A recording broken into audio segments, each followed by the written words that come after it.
Mutiara Hikmah Official, menyingkap hikmah di balik sunnah.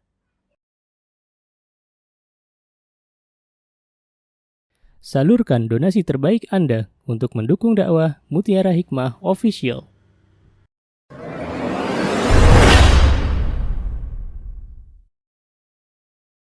Teman-teman jamaah yang saya cintai karena Allah, mari kita lanjutkan kajian kita dalam kitab Adab At-Tibyan fi Adab Hamalatil Quran yang dikarang oleh Syekh Imam Abu Zakaria Yahya bin Sharaf An-Nawawi atau terkenal dengan Imam An-Nawawi, dan kita sudah memasuki di fasal yang ketiga, di bab yang ketiga. Ya. Terakhir teman-teman, kita sudah membahas hadis Jabir bin Abdullah, ya enggak? Ya, sekarang kita memasuki hadisnya Abu Hurairah radhiyallahu an. Baik, saya bacakan hadisnya. An Abi Hurairah radhiyallahu anhu an Rasulillah sallallahu alaihi wasallam anna Allah azza wa jalla qala. Mungkin di teman-teman bukan annallaha tapi innallaha. Tadi saya melihat bukunya Ummu Zubair, Mbak Dita, innallaha ya di sana ya. Ya sama saja ya, annallaha atau innallaha azza wa jalla qala man adzali waliyan faqad adzantuhu bil harb, rawahul Bukhari. Baik, kita akan tahu yang meriwayatkan hadis ini adalah Abu Hurairah. Coba saya mau tanya, saya lupa sudah pernah menyampaikan belum di masjid atau di kajian Umida ini? Abu Hurairah sudah? Alhamdulillah. Kalau sudah, namanya siapa? Abdurrahman bin Sakhr. Alhamdulillah. Baik. Kemudian di sini annallaha azza wa jalla qala. Artinya ini hadis apa? Hadis apa ya akhwat? Hadis qudsi. Kita sudah pernah belajar apa perbedaan hadis qudsi dan hadis nabawi? Sudah? Alhamdulillah. Apa perbedaannya? Nggak usah dibuka, kan udah dipelajari. Ibu-ibu habis kajian di sini itu apa sih yang ibu-ibu lakukan? Apakah bukunya ditutup sampai nanti ketemu pekan keempat atau dimurojaah kembali? Kadang kita menuntut anak-anak kita sepulang sekolah, ayo nak, dibuka lagi nak. Hari ini belajar apa dengan ustaz, dengan ustazah, ayo nak. Kitanya yang ngaji ditutup rapat bukunya, pas pekan keempat malam Jumatnya sudah mulai, mana ya buku buat besok ya gitu ya. Kadang kita begitu nggak tuh? Ya, padahal ilmunya udah ngendap. Ya berapa pekan? 3 pekan. Ya subhanallah. Baik, apa perbedaan antara hadis qudsi dan hadis nabawi? Hadis qudsi, hadis nabawi. Baik, apakah ada ciri dari hadis qudsi? Adakah ciri khusus untuk hadis qudsi sehingga kita yang melihat langsung aja tahu oh ini adalah hadis qudsi? Aha. Awalnya an Abi, biasanya diriwayatkan oleh sahabi, misalnya Abu Hurairah. Dan kita tahu biasanya kalau sesuatu yang diriwayatkan oleh para sahabat artinya itu hadis yang disandarkan kepada Rasulullah SAW. Dan seharusnya kalau yang diriwayatkan oleh sahabi biasanya ya langsung an Rasulullah SAW qala gitu ya, atau qala Rasulullah SAW. Tapi kalau di situ ada qala Rasulullah SAW kemudian ada qala Allah, berarti ketahuilah bahwa ini adalah hadis qudsi. Baik, apa kata Allah Subhanahu wa taala? Man adzali waliyan faqad adzantuhu bil harb. Barang siapa yang memerangi waliku, maka sesungguhnya kata Allah Subhanahu wa taala, aku kumandangkan peperangan dengannya. Wali itu ada 2. Ada wali Allah, ada wali syaitan. Apa perbedaannya ya akhwat? Antara walinya Allah dengan walinya syaitan? Walinya Allah adalah hamba-hamba Allah yang dekat dengan Allah, yang berusaha untuk belajar apa-apa yang terdapat di dalam Al-Quran dan hadis serta mengamalkannya. Baru ini adalah walinya Allah. Sekali lagi, walinya Allah itu adalah hamba-hamba Allah yang senantiasa mau belajar. Apa yang mereka pelajari? Apa-apa yang ada di dalam Al-Quran dan apa-apa yang ada di dalam hadis-hadis sahih. Hadisnya juga pilih-pilih. Kalau walinya Allah itu hadisnya pilih-pilih, nggak asal comot, nggak asal pilih, tapi dipilih dulu. Ini kira-kira hadisnya sahih atau tidak. Kalau hadisnya tidak sahih, hadisnya dhaif, lemah, hadisnya matruk, hadisnya mungkar, dia nggak pakai. Karena tahu yang dipakai adalah hadis sahih. Berarti walinya Allah adalah orang-orang yang berusaha untuk mengetahui apa-apa yang ada dalam Al-Quran, apa-apa yang dalam hadis sahih, kemudian mengamalkannya. Nah, ini baru disebut dengan wali Allah. Kalau seandainya ada orang yang mana orang tersebut orang yang berilmu, tapi justru ketika tahu bahwa ada sebuah larangan di dalam Al-Quran maupun di dalam hadis, tetap menerjangnya, tetap melakukannya, disebut wali Allah bukan? Dia tahu, oh itu larangan, tahu. Ya, belajar, tahu. Itu larangan yang Allah Subhanahu wa taala telah larang di dalam Al-Qur'an, di dalam hadis Rasulullah melarangnya juga. Tapi tetap menerjangnya, tetap melakukannya padahal itu dilarang. Disebut wali Allah bukan? Bukan. Ya, bukan. Jadi perlu kita garis bawahi bahwa wali Allah yang sebenarnya adalah orang-orang yang mengamalkan apa-apa yang ada di dalam Al-Qur'an, di dalam sunnah Nabi kita Muhammad sallallahu alaihi wasallam. Ya. Sebaliknya, wali syaitan adalah orang-orang yang mengikuti hawa nafsu, mengikuti apa-apa yang dibisikkan oleh syaitan. Ya. Walaupun mungkin secara zahir nampaknya dia baik-baik saja, tapi ternyata setelah kita lihat lebih dalam lagi, ternyata apa yang dia lakukan adalah sesuatu yang justru menentang perintahnya Allah Subhanahu wa taala. Maka ini adalah walinya syaitan. Ya. Jadi kita harus bisa mengerti mana walinya Allah, mana walinya syaitan. Nah, apa yang Rasulullah sallallahu alaihi wasallam inginkan dari kita ya akhwat, kalau kita tahu ada orang dekat dengan Allah, ada orang mengamalkan isi Al-Qur'an, mengamalkan isi hadis, maka bagi kita seharusnya tidak memeranginya, tidak menyakitinya. Menyakiti dengan apa? Baik dengan lisan maupun perbuatan kita. Maka dari itu hati-hati kalau bicara. Hati-hati kalau bicara. Kenapa? Karena kalau kita benar-benar menyakiti orang-orang yang dekat dengan Allah, menyakiti orang-orang yang termasuk walinya Allah, maka kita mulai berperang dengan Allah Subhanahu wa taala. Ya. Jadi dalam hidup itu terkadang ya teman-teman, yang namanya tindak tanduk ucapan gitu ya, itu harus kita perhatikan dengan baik. Jangan sampai lisan ini ternyata menyakiti hatinya wali Allah Subhanahu wa taala. Ternyata perbuatan yang dibuat akhirnya menyakiti orang lain misalnya. Semua apa yang kita lakukan di dunia ini sejatinya akan dimintai pertanggungjawaban di hadapan Allah Subhanahu wa taala. Dan ketika kita berbuat kebaikan, maka kembali kepada diri kita. Ketika kita mengucapkan kebaikan, maka kebaikan itu akarnya akan menancap di dalam bumi yang kokoh. Jadi subhanallah, teman-teman, jangan remehkan sebuah ucapan. Kalau kita mengucapkan ucapan yang baik, maka termasuk diantaranya adalah amal solih, dihitung ibadah di hadapan Allah Subhanahu wa taala. Di bulan Sya'ban ini, mari kita biasakan ketika akan berucap, kita mulai mikir lagi. Ketika kita akan berbuat, maka kita mikir lagi. Ya, sudahkah betul apa yang saya ucapkan?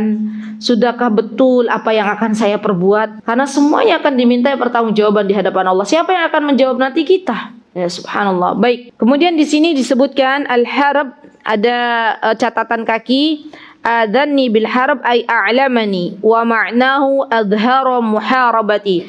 Jadi Allah Subhanahu wa taala menampakkan peperangan untuknya.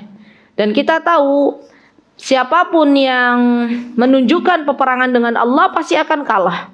Jadi enggak ada kita mendapatkan sebuah kemenangan. Dan terkadang nih teman-teman, kita itu hidup di zaman yang penuh fitnah. Ada kalanya seorang yang dia benar, ya, seorang yang memegang prinsip kebenaran, itu terkadang awalnya itu dijungkir balikan. Ya, kita tuh hidup di sebuah zaman di mana kebenaran terkadang menjadi sebuah yang samar gitu ya, dan kebatilan ditonjolkan. Maka apa yang mesti kita perbuat? Yang mesti kita berbuat, kalau kita berada dalam kebenaran, yakinlah dengan kebenaran yang dipegang, dan pasti Allah akan memenangkan kebenaran ini. Hanya Allah menginginkan kita untuk sabar. Lihat lagi bagaimana Rasulullah SAW ketika beliau ingin menunjukkan sebuah kebenaran kepada umatnya. Apakah ketika itu Rasulullah tidak ada pertentangan dari umatnya? Pasti ada. Tapi Allah akhirnya menunjukkan mana yang benar, mana yang salah. Dan itu butuh proses. Ya. Dulu teman-teman waktu Rasulullah mengatakan kepada orang-orang yang ada di Mekah, orang-orang Quraisy, sembahlah Allah, tinggalkan berhala. Kira-kira apakah mereka kemudian langsung menyembah Allah? Tidak. Mereka menyakiti Rasulullah SAW. Mereka justru mengata-ngatai Rasulullah SAW. Beliau mengatakan bahwa Rasulullah SAW adalah orang yang gila, orang yang begini, orang yang begini, orang yang begini. Tapi Rasulullah sabar. Ya, Rasulullah sabar. Dan subhanallah, ketika Rasulullah SAW sudah berhijrah ke kota Madinah, baru kemudian Allah berikan kemenangan untuk Rasulullah SAW melalui Fathu Makkah. Balik lagi ke kota Makkah. Kemudian disitulah akhirnya orang-orang yang awalnya memusuhi Rasulullah SAW tahu bahwa apa yang dibawa oleh Rasulullah SAW adalah benar. Ya, jadi saya pesan ya akhwat, kalau kita saat ini hidup sekarang, kita sudah tahu kita berada di dalam jalur rel apa-apa yang Allah telah perintahkan dan Rasulnya telah sabdakan. Berpeganglah dengan prinsip itu. Kalau di depan itu ada angin misalnya ya, ada hambatan, ya sudah kita minta sama Allah kekuatan. Ya Allah, kuatkanlah hamba, la haula wala quwata illa billah ya. Dan ya Allah, berikanlah hidayah kepada orang-orang yang membenci Islam misalnya ya. Kenapa ya akhwat? Karena orang yang mempertahankan sebuah prinsip kebenaran di zaman yang penuh fitnah ini seperti menggenggam bara api. Ya, menggenggam bara api itu panas apa enggak? Panas. Ya. Tapi ada tapinya nih. Orang-orang yang dia benar-benar memegang prinsip yang ada dalam Al-Quran dan hadis-hadis sahih, kelak Allah akan bayar mereka, akan ganti kesabaran mereka dengan surga Allah Subhanahu wa taala. Baik, kemudian di sini rawahul Bukhari, ada di dalam Sahih Bukhari nomor 6502. Kemudian lanjut, wasabata fi sahihaini anhu sallallahu alaihi wasallam annahu qala. Kalau ada fi sahihaini berarti di sini ada di dalam kitab Sahih Bukhari dan Muslim. Ya, artinya Sahihain itu maksudnya Sahih Bukhari dan Muslim. Ia berkata, siapa yang berkata Rasulullah sallallahu alaihi wasallam bersabda, "Man shallas subha fahuwa fi dhimmatillah." Subhanallah. "Fala yatlubannakumullahu bi syai'in min dhimmatihi." Subhanallah. Lihat teman-teman. Ini hadis yang sangat agung sekali kalau kita bisa mengamalkannya. Man shallas subha, barang siapa di setiap waktu pagi dia menjaga salat subuhnya. Subhanallah.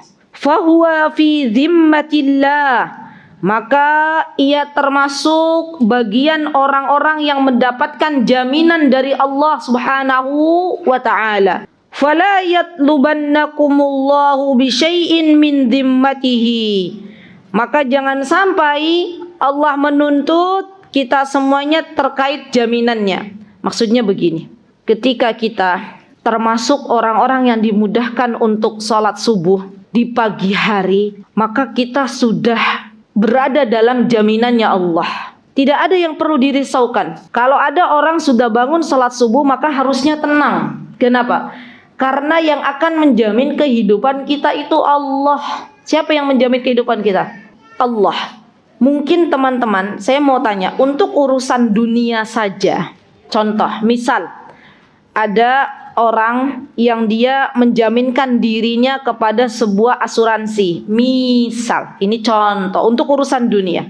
Asuransi, entah itu asuransi kesehatan atau asuransi apalah ya, atau asuransi hari tua misal. Kira-kira orang ini ya, kalau kita lihat karena dia berpikir sudah ada asuransi, maka kira-kira hidupnya tenang nggak menurut teman-teman? Secara logika, kalau ada orang, ambillah dia bukan orang muslim, dia mengasuransikan dirinya dengan jaminan-jaminan seperti itu, dengan jaminan kesehatan, dengan mobilnya ada jaminannya, rumahnya ada jaminannya, dia ikut beberapa jaminan-jaminan. Kira-kira orang yang demikian kalau kita tanya hidupnya tenang nggak? Kenapa? Karena dia berpikir mau hidup kayak apapun ada jaminan, gitu nggak? Tenang aja kan ada jaminan tuh, saya sudah ikuti jaminan. Itu orang non muslim begitu pikirannya. Dan kita sebagai orang yang beriman harusnya lebih tenang. Kenapa? Karena segala apa yang kita jalani ini sejatinya adalah apa-apa yang telah Allah kehendaki. Jadi bagi siapa yang sholat subuh maka busyra, kabar gembira, dia termasuk golongan yang Allah Azza wa Jalla akan menjaminnya. Dia tidak perlu dirisaukan. Dan subhanallah teman-teman, waktu subuh itu adalah waktu yang sangat baik. Bahkan kalau ditanya kapan waktu terbaik membaca Al-Quran, di waktu subuh, ya sebelum subuh, itu bagus sekali. Kalau kita tanya, ada yang bertanya kapan waktu menghafal Al-Quran yang paling baik, waktu pagi. Ya. Bahkan orang-orang yang menggunakan waktu paginya dengan dimulai dengan Al-Quran, ya teman-teman, maka biasanya Allah berikan satu hari itu penuh keberkahan waktu. Coba aja cek. Dan kita dalam menghadapi dunia ini, ya akhwat, ini perlu saya luruskan mindset kita. Jangan pernah takut dengan dunia. Karena kita tahu bahwa Rasulullah SAW, beliau pernah bersabda, barang siapa di pagi hari dia bangun dari tidur, yang teringat adalah kehidupan akhirat. Ya Allah, apa yang sudah saya persiapkan untuk akhirat saya? Ya Allah, tadi malam engkau tidak bangunkan saya untuk salat malam. Ya Allah, tadi saya belum baca Al-Quran. Yang teringat adalah kehidupan akhirat. Maka Allah akan datangkan dunia untuk kita. Di hadapan kita ada, jalannya tuh ada. Mudahkan, Allah mudahkan. Tuk tuk tuk tuk tuk tuk tuk datang. Ya. Tapi kalau kita bangun tidur di pagi hari, yang teringat bukan sholat subuh ke masjid bagi para laki-laki, bukan sholat subuh untuk kaum wanita, maka yang teringat adalah orderan, ya, closing, apalagi dunia, maka tunggu, dunia tidak akan mendatangi, malah kita justru akan diperbudak oleh dunia itu sendiri. Coba aja lihat, cek masing-masing. Kenapa kok orang yang nyari dunia itu dari sebelum fajar itu hidupnya kayak gitu-gitu aja? Ya, kenapa? Karena dari awal bangun tidur obsesinya hanya dunia. Apa kata Rasulullah SAW? Orang yang obsesinya hanya dunia, justru Allah akan luluhlantahkan dunianya. Allah akan jauhkan dunianya. Tapi orang yang obsesinya akhirat, Allah kumpulkan, Allah loh yang mengumpulkan dunia di matanya. Sedangkan dia sudah tidak lagi merasa tamak dengan dunia tersebut. Subhanallah. Jadi dia gunakan dunia itu untuk bekal menuju akhirat. Dia dapat dunia, ya Allah saya infakkan kemana ini uang. Ya Allah saya belanjakan kemana ini uang. Dia pikirnya begitu. Oh iya, ya Allah, misalnya suami belum ada kerjaan, ya udah saya ikut sedekah untuk keluarga. Ya Allah, orang-orang di Suriah, saudara-saudara kita di Turki terkena gempa, ya Allah saya pengen sisihkan uang ini untuk akhirat saya. Terus saja pikirannya begitu. Subhanallah. Jadi bukan tidak boleh mengejar dunia, tapi kita harus memposisikan dunia itu ada di tangan kita, bukan di hati kita. Capek teman-teman, ngejar-ngejar dunia itu capek. Ya, subhanallah. Dan fokus kita di pagi hari adalah minimal, ya bagi kita seorang wanita minimal jaga sholat 5 waktu. Mulai jaga sholat subuh. Jangan sampai sholat subuh sudah mau terbit matahari baru sholat subuh. Ya subhanallah. Jangan. Kenapa? Karena kalau kita sudah terbiasa bangun mendekati terbit matahari, yang paling dikhawatirkan adalah kita sholat subuh ternyata bukan lagi masuk waktu sholat subuh. Dan hari ini dunia terbalik-balik, ya. Ada banyak anak-anak muda yang mereka berani untuk begadang, ya di kafe-kafe, nongki-nongki bahasanya lah ya. Baru tidur jam 2:30, baru tidur jam 2, akhirnya subuhnya bablas bangun dari tidur pukul 7. Ada nggak kira-kira anak muda zaman sekarang yang begitu? Maka bagi kita sebagai seorang ibu, hendaklah berpesan kepada anak-anak kita. Nah, ibu hanya berpesan ingin jaga sholat subuhmu nak, gitu ya. Jaga sholat subuh nak. Dan sudah menjadi kewajiban bagi seorang ayah yang punya anak laki-laki, apalagi anak laki-lakinya sudah di usia 10 tahun, maka seharusnya seorang ayah menjadi teladan yang baik bagi anak laki-lakinya untuk bangun sholat bareng sholat subuh di masjid. Insyaallah. Ya, dan ini bahagia banget kalau ibu-ibu dikaruniai seorang suami yang benar-benar perhatian dengan anak laki-lakinya. Bersyukurlah kepada Allah. Karena sekarang banyak para ayah yang dia ada di rumah tapi tidak punya perhatian masalah sholat untuk anak-anaknya. Ya Masya Allah. Dan kita sebagai ibu, sebagai istri yang sudah bangun duluan, wajib bagi kita untuk membangunkan keluarga kita. Kan biasanya kalau mama begitu ya, tidurnya paling lama gitu kan? Ibu-ibu gitu nggak sih? Atau ibu-ibu tidur duluan di rumah? Tidur duluan? Masya Allah. Suaminya belum tidur, udah tidur duluan. Bisa ya Masya Allah ya.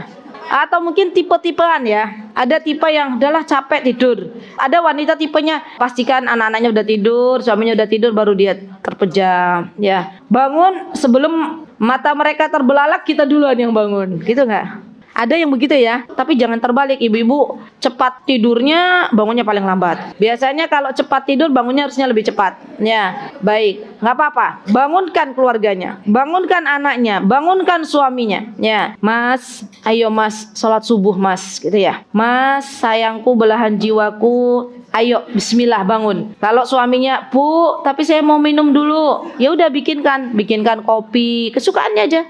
Bikinkan teh, bikinkan wedang jahe, gitu. Terus minta, kadang begitu ada laki-laki yang mau sholat malam tuh apa? Minum dulu. Katanya ngumpulin nyowo, padahal ya nyowonya udah ngumpul. Ya. Gitu kan kadang bahasa Jawa, Bu sebentar toh Bu, ngumpulin nyowo sebentar gitu. Dalam hati kita, ya Allah emang dari kemarin ngawanya nggak kumpul-kumpul gitu ya. Tapi ya nggak apa-apa, sabar. Ya udah Mas, saya bikinkan wedang jahe mau. Oh iya mau gitu ya, melek akhirnya. Ya. Dan memang kita itu sebenarnya perempuan tuh simple Bu. Tugas kita itu di dunia itu jaga sholat, ya, jaga puasa Ramadan, layani suami kita dengan baik, jaga diri kita masing-masing, meninggal masuk surga. Udah, gampang nggak Bu? Yang menyusahkan diri kita tuh kita banyak program, banyak acara, ya enggak? Ustazah saya capek begini-begini. Ibu seharian ngapain aja? Ya kan saya udah begini. Acaranya terlalu banyak Bu, gitu ya.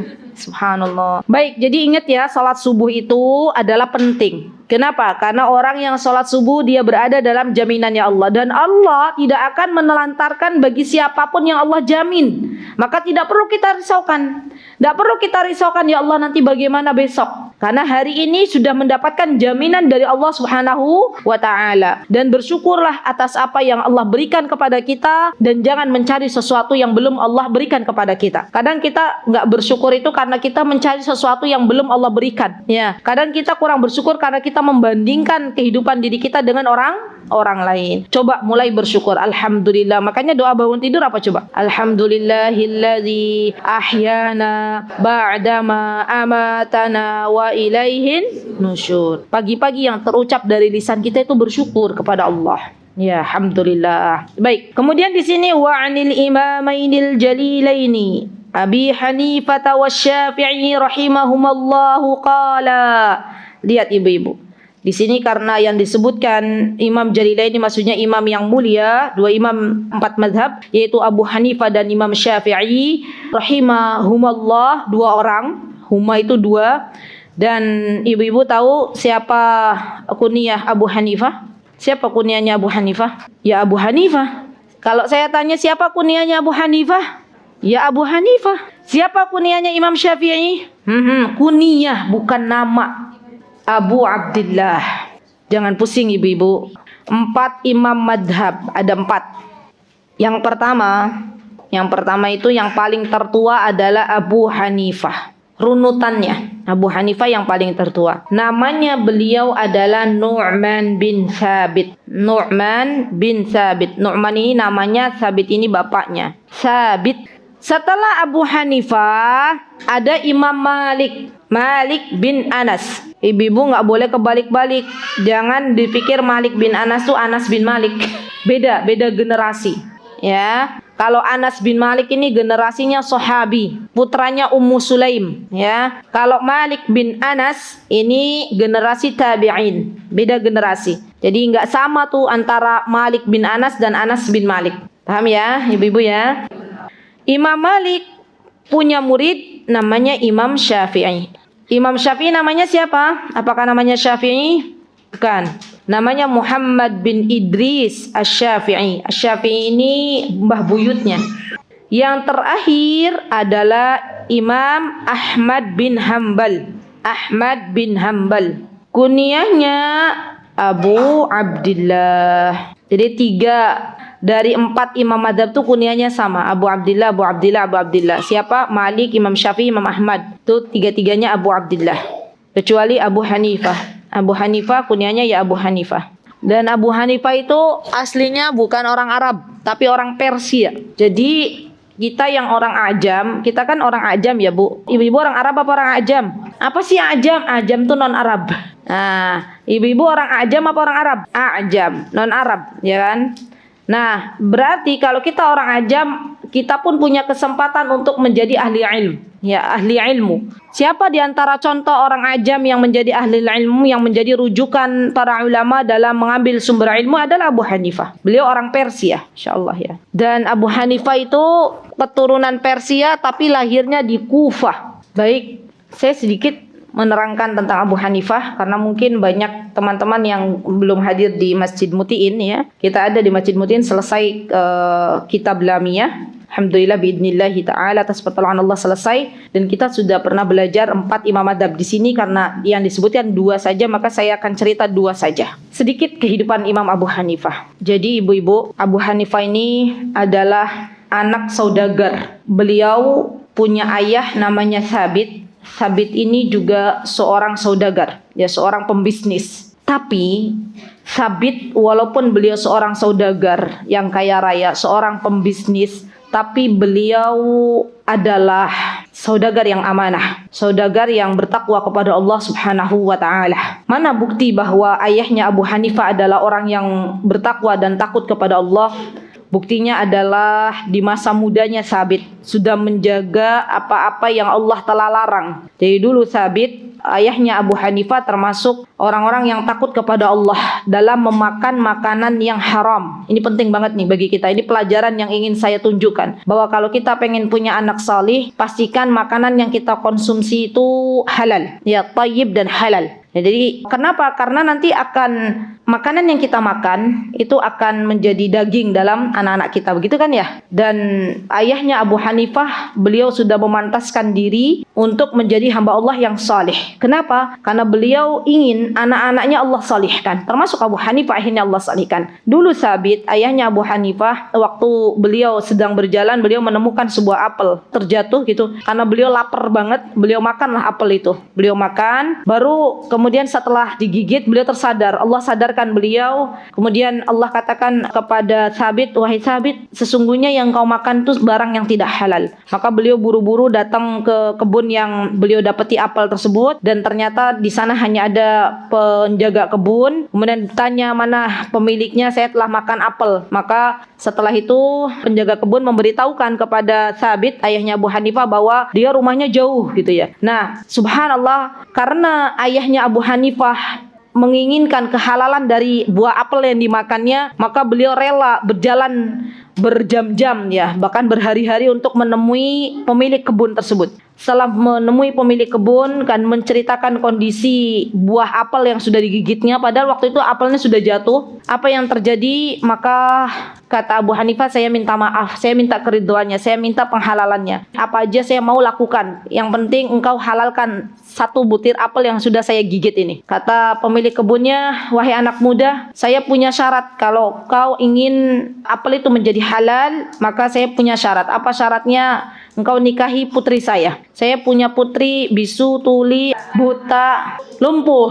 Bisu, tuli, buta, lumpuh. Tapi insya Allah kisahnya nyata, ya sahih. Kemudian setelah itu Pak Thabit kaget, ya Allah, ya namanya anak muda ya, pengennya kan yang wow gitu loh. Karena anak muda zaman sekarang kriterianya apa? Perempuan yang kulitnya putih, rambutnya semampai, matanya, ya kan begitulah ya. Anakmu namanya juga anak muda, fitrah pengen punya istri yang cantik jelita gitu ya. Abu Hanifah berpikir orang, ya Allah, apa jadinya saya hidup dengan wanita yang lumpuh, buta, bisu, tuli gitu ya. Tapi Thabit mikir lagi, ya Allah, tapi gimana kalau saya nggak menerima tawaran bapak ini, nanti saya berarti panjang urusannya di akhirat. Jadi kalau orang-orang zaman dulu tuh Bu, kalau sudah memakan sesuatu yang diharamkan oleh Allah tuh mikirnya nanti panjang di akhirat gitu loh. Kalau kita tuh mikirnya, yang penting selamat dulu di dunia, urusan akhirat nanti gitu. Beda kan ya Bu ya? Jadi kalau orang zaman dulu tuh nanti panjang ini urusannya di akhirat. Maka Thabit pun menerima dengan keadaan terpaksa awalnya. Ya wis lah, gitu ya. Bismillah saya terima gitu.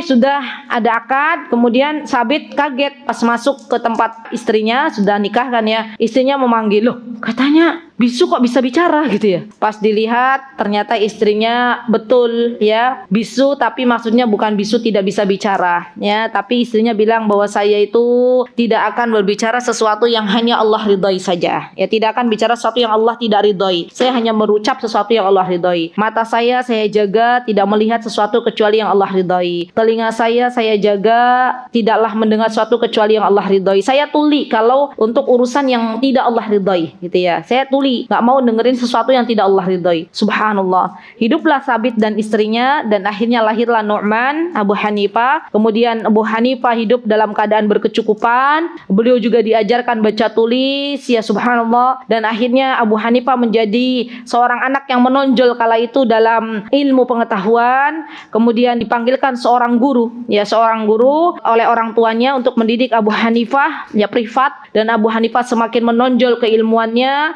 Kemudian dari guru tersebut Abu Hanifah banyak sekali mengambil ilmu sampai akhirnya jadilah Abu Hanifah seorang ulama ya, Masya Allah, Allahu Akbar. Dan kisah dari Abu Hanifah yang bisa kita ambil untuk kita, hati-hati ketika makan ya, hati-hati ketika memilih pasangan, hati-hati ketika mengambil guru untuk anak ya, karena dulu Sabit ini juga pilih-pilih kira-kira siapa guru terbaik untuk anaknya.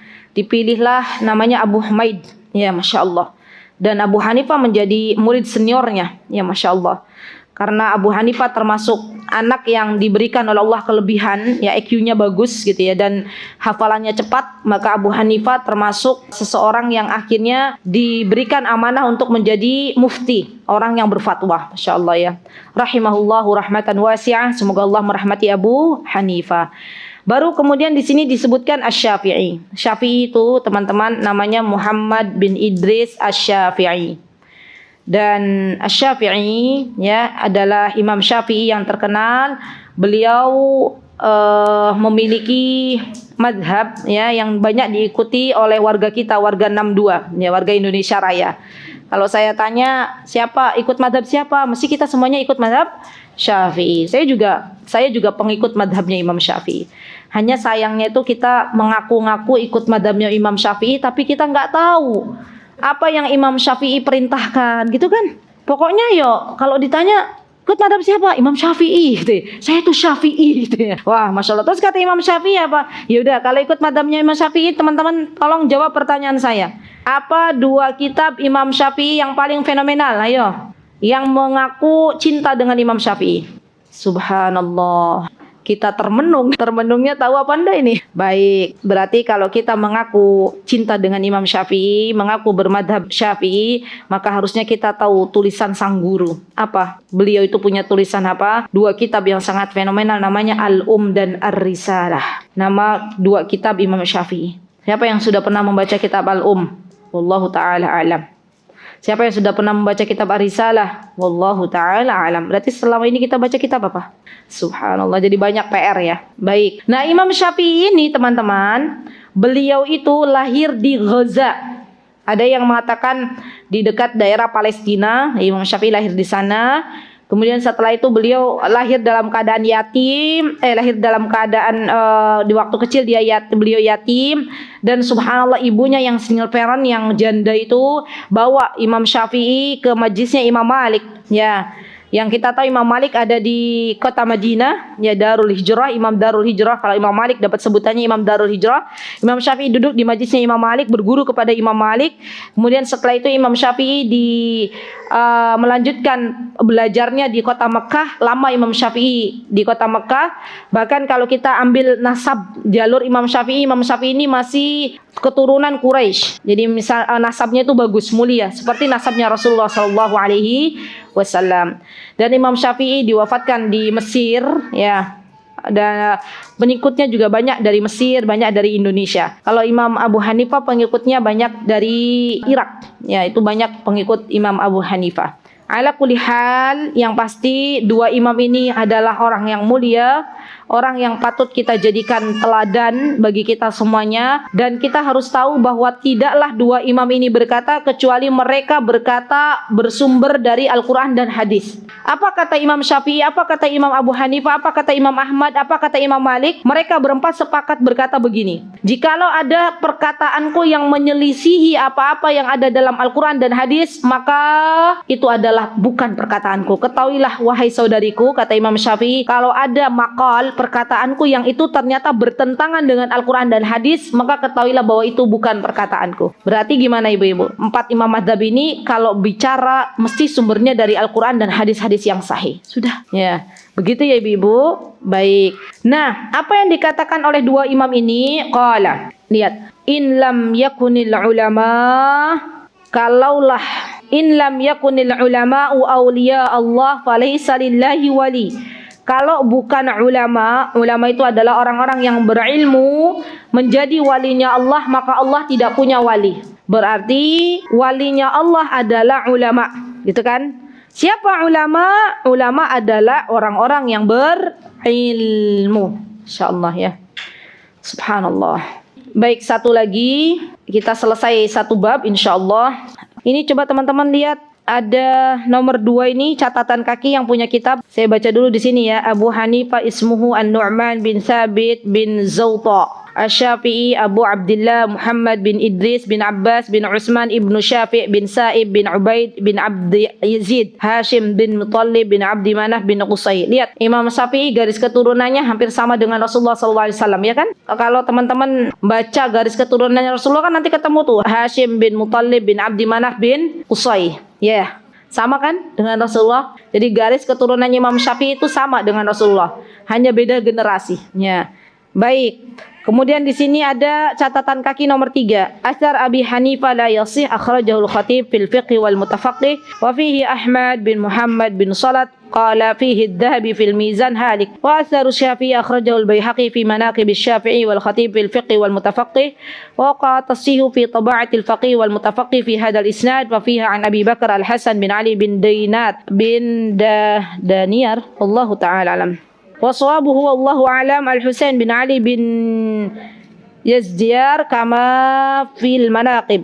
Ya, jadi teman-teman yang jelas perkataannya Imam Syafi'i dan Imam Abu Hanifah ini ada yang mengatakan bahwa perkataan ini tidak disandarkan kepada mereka berdua, ada yang mengatakan bahwa perkataan ini disandarkan kepada Imam Abu Hanifah dan Imam Syafi'i. Baik, satu lagi. Wa qala al-Imamul Hafidh Abul Qasim bin Asakir rahimahullahu ta'ala, i'lam ya akhi, waffaqanallahu wa iyyaka limardati. Lihat teman-teman, Abdul Qasim bin Asakir ketika beliau menasehati seseorang, beliau mengucapkan i'lam ya akhi. Ini menunjukkan betapa sayangnya beliau kepada para pendengar yang akan membaca tulisan-tulisan beliau. Beliau mengatakan i'lam, ketahuilah ya akhi, wahai saudariku. Subhanallah. Jadi kita semuanya itu sebenarnya bersaudara. Dari mana kita bersaudara? Kita sama-sama hambanya Allah, ya kan? Kita sama-sama umatnya Nabi kita Muhammad sallallahu alaihi wasallam. Kemudian beliau mendoakan. Ini ciri khas perkataan para ulama. Para ulama tuh hobinya itu mendoakan. Apa kata beliau? Waffaqanallahu wa iyyaka limardati. Semoga kita diberikan taufik oleh Allah Subhanahu wa taala, kita diberikan hidayah oleh Allah Subhanahu wa taala. Wa ja'alana mimman yakhshahu wa yattaqihi haqqa tuqatih. Dan semoga Allah jadikan kita semuanya orang-orang yang bertakwa kepada Allah dengan sebaik-baik takwa. Masyaallah. Keren enggak sih Bu kalau ada orang suka mendoakan orang lain itu? Keren banget. Dan kalau kita pikir-pikir yang namanya doa itu kan gratis, ya kan? Mendoakan orang lain tuh bayar apa enggak, Bu? Tapi kadang kenapa kita berat mendoakan orang lain? Karena belum terbiasa. Ya minimal kita bilang kalau ketemu orang lain barakallahu fiik. Barakallah gitu aja ya. Barakallah gitu ya. Enggak apa-apa. Ya, atau tambahan lagi barakallahu fiik. Saya menemukan pelajaran yang sangat penting yang saya dapati ketika belajar di Timur Tengah adalah mereka ringan sekali lisan mereka untuk mendoakan sesama saudaranya. Jadi kalau kita ketemu sama, coba aja ibu-ibu ketemu nih sama syekho atau sama siapalah orang-orang Timur Tengah, mesti doanya panjang gitu, ya enggak? Allah yubarik fiki wa yar'aki wa hafizakillahi min kulli su'in wa makruh wa ijalo gitu ya. Ibu-ibu enggak ngerti apa, yang penting amin. Amin gitu ya. Ditanya, doanya doa apa Bu? Enggak tahu. Pokoknya yang penting doain saya ya amin gitu ya. Masya Allah. Ya kita ini mengaku diri kita hamba Allah, muslim, muslimah, tapi kadang belajar bahasa Arab tuh berat. Ya, belajar bahasa Arab ringan apa berat Bu? Ibu-ibu yang jawab. Padahal manfaat dari belajar bahasa Arab itu sendiri akhirnya kita bisa membedakan ucapan orang Arab itu doa atau cuma sekedar menjelaskan. Ya, karena ada peristiwa orang Arab lagi jelasin ini, yang di sampingnya amin, amin gitu ya. Padahal bukan doa, penjelasan. Ya, ibu-ibu jangan sampai jadi korban begini juga. Ya, orang Arabnya jelasin ini Masjid Jogokaren ini bagus begini-begini, amin gitu ya. Subhanallah. Jadi belajar bahasa Arab itu penting ibu-ibu. Kenapa penting? Biar kita bisa paham Al-Quran, biar kita bisa paham hadis, biar kita bisa paham kitab-kitab para ulama, biar kita bisa paham mana penjelasan, mana doa. Ya, jadi kita kapan mengucapkan amin tuh kita tahu. Baik. Kemudian di sini dikatakan oleh Imam Al-Hafidz Abdul Qasim bin Asakir, kata beliau, anna luhumal ulama'i masmumah. Ya Rabb, ngeri loh Bu, waktu saya baca ini. Apa katanya? Dagingnya para ulama itu beracun. Ya Allah, dagingnya orang berilmu itu beracun. Masmumah itu beracun. Wa'adatullahi fi haqqi astari muntaqasihim ma'lumah. Subhanallah, Allahu Akbar. Dan kebiasaan Allah ketika ingin menghancurkan sebuah umat, ya subhanallah, maka Allah beberkan aib orang itu. Ya. Nanti saya jelaskan maksudnya bagaimana. Wa anna man atlaqa lisanuhu fil ulama'i bithalbi ibtalahu Allah taala qabla mautihi bi mautil qalb. Barang siapa yang hidupnya suka mencela orang-orang berilmu, barang siapa yang hidupnya suka menyakiti orang-orang yang berilmu, barang siapa yang hidupnya suka menghina orang-orang yang menyebarkan kebenaran, maka Allah akan berikan kepadanya sebuah ujian sebelum diambil oleh Allah nyawanya, Allah matikan dulu hatinya. Ya Rabb, ngeri gak sih Bu? Ngeri. Maka hati-hati. Kalau ada orang berilmu kita muliakan. Bukan kita memuliakan dirinya, bukan. Tapi kita memuliakan karena Allah yang menyuruh kita memuliakan mereka. Ya, mau gak kita Allah keraskan hatinya? Gak mau. Orang kalau sudah keras hatinya Bu, mau dinasehati berapa puluh kali mental. Ya, dan bersyukurlah kepada Allah kalau kita digolongkan orang-orang yang mencintai ulama, mencintai orang-orang yang berilmu. Minimal kalau kita belum bisa menjadi orang yang berilmu, maka jadilah orang-orang yang mencintai orang-orang yang berilmu. Ya, subhanallah. Dan ibu-ibu, saya tuh kadang suka mendengarkan nasihat-nasihatnya Syekh Utsaimin, saya suka Syekh Singkiti, Muhammad Al-Amin Asy-Shinqiti. Ibu-ibu cari aja di internet. Itu saya suka ya. Saya merasakan ya Allah, walaupun saya itu belum pernah berjumpa dengan mereka karena mereka sudah diwafatkan oleh Allah, tapi saya cinta kepada mereka. Cinta apanya? Senang nasihat-nasihatnya. Mungkin kalau sekarang ibu-ibu ada Syekh Abdul Razak ya hafizahullahu taala yang ada di Madinah, kita dengar nasihat beliau, kita lihat sosok beliau, subhanallah, kita akan melihat akhlak yang begitu indah gitu loh. Masya Allah, ibu-ibu coba lihat aja muhadharnya Syekh Abdul Razak, beliau tuh lembut banget. Ada anak itu subhanallah ya, hadir, saya lihat hadir di majlisnya beliau, nyatet anak kecil, beliau panggil sini nak ya, beliau kasih uang $100. Ya, subhanallah. Ini menunjukkan bahwa para ulama itu mereka adalah orang-orang yang baik, orang-orang yang bagus akhlaknya. Masa kita tega mau menyakiti mereka? Kadang kita mengatai-ngatai mereka dengan sesuatu yang mungkin kalau mereka dengar itu sakit hatinya. Dan kita lupa bahwa para ulama, orang-orang yang berilmu sejatinya adalah walinya Allah Subhanahu wa taala yang ada di muka bumi ini. Jadi pesan saya sebelum saya berpisah dengan ibu-ibu, jadilah kita orang-orang yang mencintai orang-orang yang berilmu. Jadilah kita orang-orang yang memuliakan orang-orang yang berilmu. Kalau kita mencintai mereka karena Allah, memuliakan mereka karena Allah, maka Allah Allah akan pautkan hati-hati kita. Allah akan jadikan keberkahan di dalam ilmu yang kita dapatkan dari para guru-guru kita. Ya subhanallah. Kemudian terakhir apa kata Allah dalam surah An-Nur? A'udzubillahi minasyaitonirrajim. Bismillahirrahmanirrahim. Falyahdharil ladzina yukhalifuna an amrihi an tusibahum fitnatun aw yusibahum adzabun alim. Subhanallah. Dan orang-orang yang menyelisihi apa-apa yang diperintahkan oleh Allah, maka tunggulah adab yang pedih. Karena sejatinya apa yang Allah firmankan di dalam Al-Quran, apa yang Rasulullah sabdakan dalam hadis-hadis sahihnya, itu semuanya adalah demi kebaikan kita sebagai hambanya Allah Subhanahu wa ta'ala. Teruslah belajar ibu-ibu, teruslah bermajlis ilmu, jangan jauh dari para ulama, jangan jauh dari ilmu, karena sejatinya ketika kita ingin hidayah, maka carilah di majlis-majlis ilmu. Semoga Allah Subhanahu wa ta'ala menuntun kita semuanya ke jalan yang Allah ridai di dalam kehidupan dunia yang hanya sebentar ini. Dan semoga Allah kumpulkan kita nanti kelak di surganya sebagaimana Allah telah kumpulkan kita di sini. Amin. Allahumma amin. Itu yang bisa saya sampaikan. Jikalau ada kebenaran datangnya dari Allah Subhanahu wa taala, jikalau ada kesalahan datangnya dari saya pribadi, saya mohon maaf yang sebesar-besarnya. Uhibbukunna fillah. Saya mencintai ibu-ibu yang ada di sini karena Allah, dan kita saling mendoakan. Aqulu qauli hadza wa astaghfirullah li wa lakum wa akhiru da'wana alhamdulillahi rabbil alamin. Wassalamualaikum warahmatullahi wabarakatuh. Mutiara Hikmah Official, menyingkap hikmah di balik sunnah.